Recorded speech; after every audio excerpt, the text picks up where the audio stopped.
People are one of the most valuable resources available to any economy. If they're not healthy, educated, integrated into meaningful work, that's detrimental not just for the individual, but for society as a whole.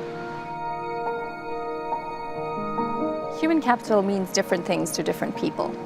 For some, it's about workforce planning within a particular company.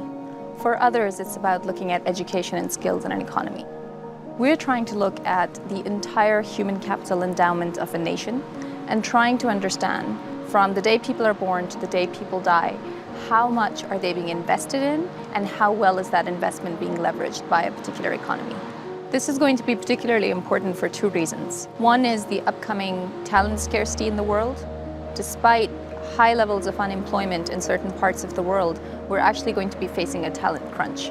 And so it'll be very important to understand how we get that talent for tomorrow. Second is population dynamics. Some countries are facing aging or aged populations, while other countries have youth bulges. They need to know where they stand today so that they can make the right kind of investments for the future.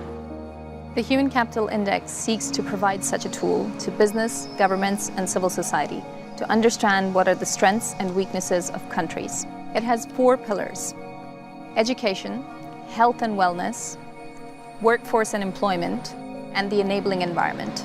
Imagine a country's population pyramid. For some countries, the challenges begin at the very bottom. So for example, in Pakistan, a child has about a 70% chance of making it into primary school, only about a 35% chance of making it into secondary school, and about an 8% chance of making it into university. And if that child is female, those chances are even less. Those are the losses for one individual. Now multiply that by 1 million and imagine the losses for a society as a whole. If you look at Spain, a lot of investments have been made in health and in education for several decades. And yet 40% of young people today cannot find a job. For yet other countries, the challenges lie towards the top of the population pyramid. Countries such as Japan, Germany, and others in Northern Europe, the critical factor will be how to ensure they have enough talent for tomorrow when they're facing such rapidly aging populations. If we look at the overall rankings, we find that Switzerland ranks number 1 overall, followed by Finland and Singapore, which is also the highest ranking country in Asia. Countries at the lowest end of the rankings include Nigeria at 114 and Yemen at 122.